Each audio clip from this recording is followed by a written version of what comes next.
Hey, this is your brother Van Silk, Rock Bottom Sports. Listen, I don't normally do this type of things, but the WNBA has a serious problem. A lot of it has to do with racism. And the problem basically is coming from more of Indiana, the Indiana fans. Now, I'm going to say this. I personally think Caitlin Clark is a good one-way basketball player. She sees the floor well. She can shoot the ball well. But here's the problem with Caitlin Clark. She hasn't won anything in college. She lost in the finals. Yeah, she might have been on some Olympic teams early, but that's with great players. The Commissioner Cup, you did not play. Those games that Clark was out, you'll beat the Storm, the Liberty, and the Lynx. And you'll help these teams around 50 points. The chemistry was good with Boston and Howard, Kelsey, and McDonald.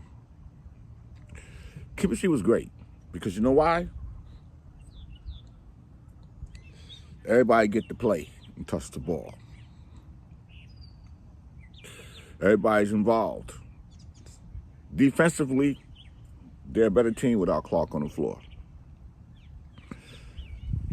But it's funny how Sophie Cunningham slams Mabry on the ground and she's become this sensation.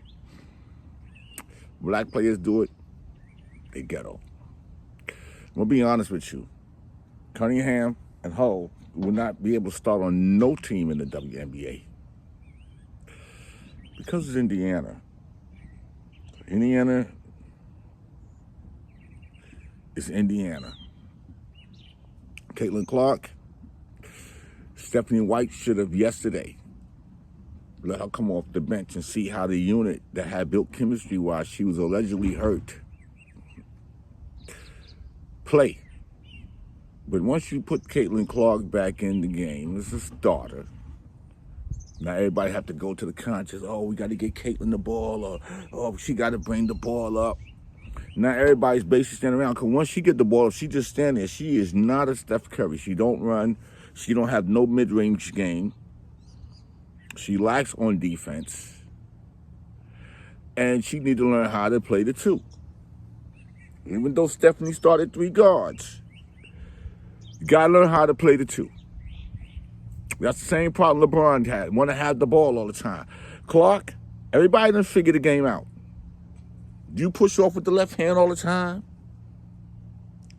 You got these guys on YouTube, about 5 or 6 of them. They're like a bunch of Caitlin Clark Barbie doll guys. They all they do is everything is Caitlin Clark. It's sad that when she wasn't playing, why she's in the thumbnail? She ain't win no games. WNBA done maxed out on Clark. There is no more phenomenon. Everybody didn't see her play. Yeah, you're going to get the people to come out and see her in different cities, but remember, while the other teams are playing, they are selling out. People are coming to their games. Yeah, people might want to come. Those fans of Clark might want to come, but if you don't think Seattle and the Aces in them and the Mystics in them are not selling out their arenas, but they doing pretty good. Clark ain't playing every night in every arena. Oh, the NBA, WNBA is going to fail.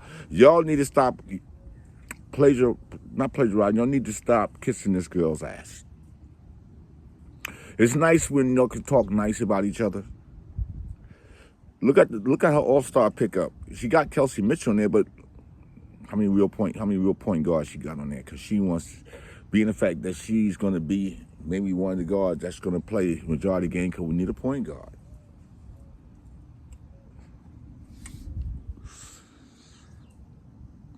That's why she picked the squad that she did. You wouldn't put Skylar Diggins on your squad because you know that you couldn't do that.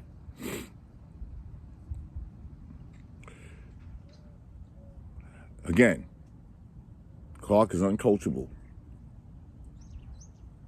She's never won anything big. Guarantee you, if she would have played on Commissioner Cup, they would have lost that game.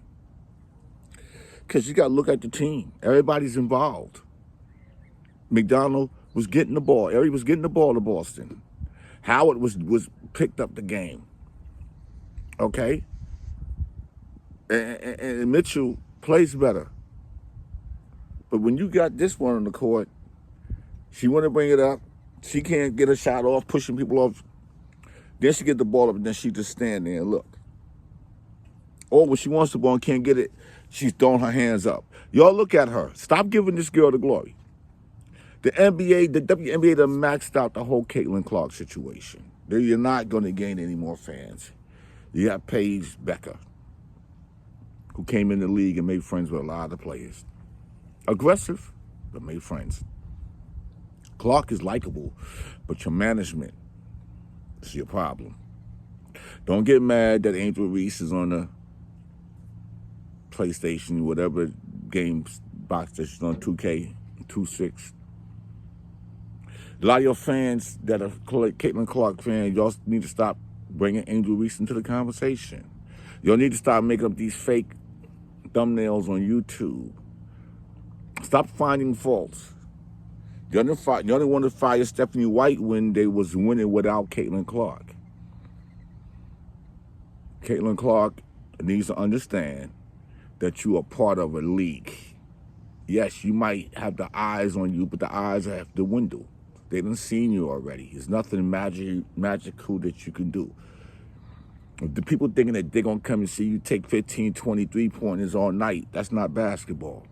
And I can guarantee you next year, free agents ain't going to want to go to Fever. They're not going to want to go to Indiana. And I didn't understand why Kelsey Mitchell came back. Because she definitely was out. Erica Wheeler's gone. But I'll tell you one thing. If y'all teammates don't stand up to Clark and let her know this is the position that you got to play, then you need to come off the bench at the second unit. Because everybody understands the fastball game. That's why you have a lot of turnovers. Everybody don't want to play that fastball. Because at a certain point, you ain't going to win. That's what happened in Indiana against Oakland. You wanted to run fast. Oakland was ready for that.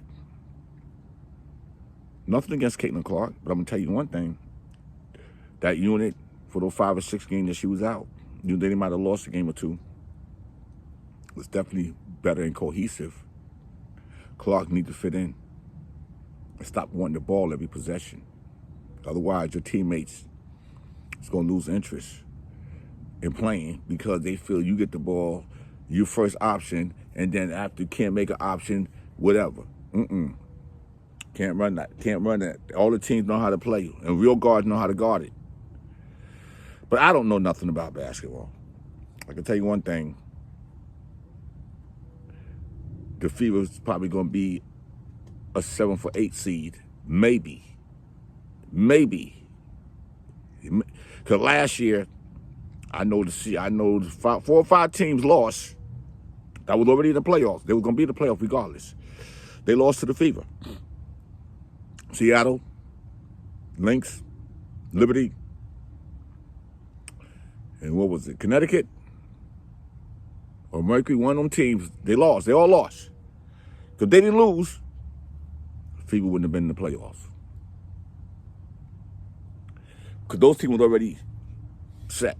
But those teams lost. I'm like, how the hell are they losing this game to this? Because they needed the Fever in the playoffs. They 10th seed now. In Atlanta, it was very broken last year with their players. Washington is no joke. In the Chicago Sky, they need a point guard. But I tell you what,